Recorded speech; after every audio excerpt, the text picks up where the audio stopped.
Dans un village légendaire en plein cœur du Congo, deux amis d'enfance, Aya et Tano, découvrent un bracelet magique enfoui dans la forêt sacrée. Ce bijou révèle des visions du futur, mais il suscite aussi des tensions.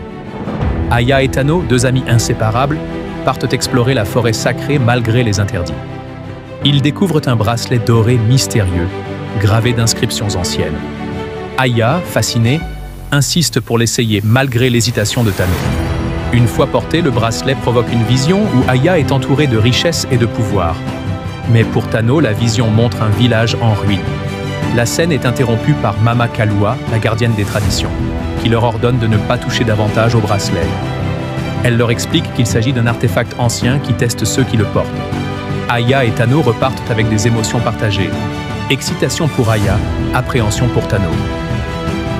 De retour au village, Aya partage sa vision, ce qui attire l'attention des villageois. Certains commencent à la voir comme une élue capable de changer leur destin. Tano, de son côté, préfère garder sa vision secrète, mais son inquiétude grandit. Aya devient le centre de l'attention, ce qui suscite la jalousie de Nzuzi, un garçon du village qui n'a jamais accepté l'amitié entre Aya et Tano. Il décide de manipuler les villageois en affirmant que le bracelet pourrait leur apporter richesse et prospérité s'ils en prenaient le contrôle. Pendant ce temps, Tano tente de convaincre Aya que le bracelet pourrait être dangereux, et elle refuse de l'écouter, séduite par l'idée que son destin est exceptionnel. Leur amitié commence à se fissurer. Nzuzi vole le bracelet pour prouver qu'il peut aussi l'utiliser. Mais au lieu d'obtenir des visions, il provoque une série d'événements étranges dans le village. Des récoltes se fanent et des animaux s'enfuient. Mama Kalua explique que le bracelet ne peut être manipulé sans provoquer de déséquilibre. Aya et Tano doivent s'unir pour récupérer le bracelet avant qu'ils ne détruisent leur communauté.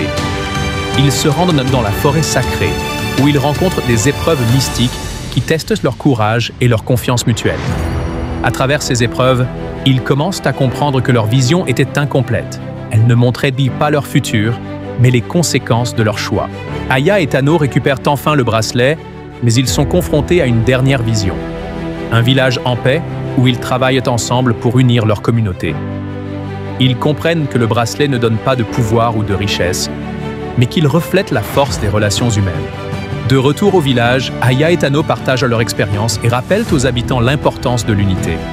Mama Kalua révèle que le bracelet a été créé pour guider les élus vers la compréhension de leur rôle dans la protection de la communauté.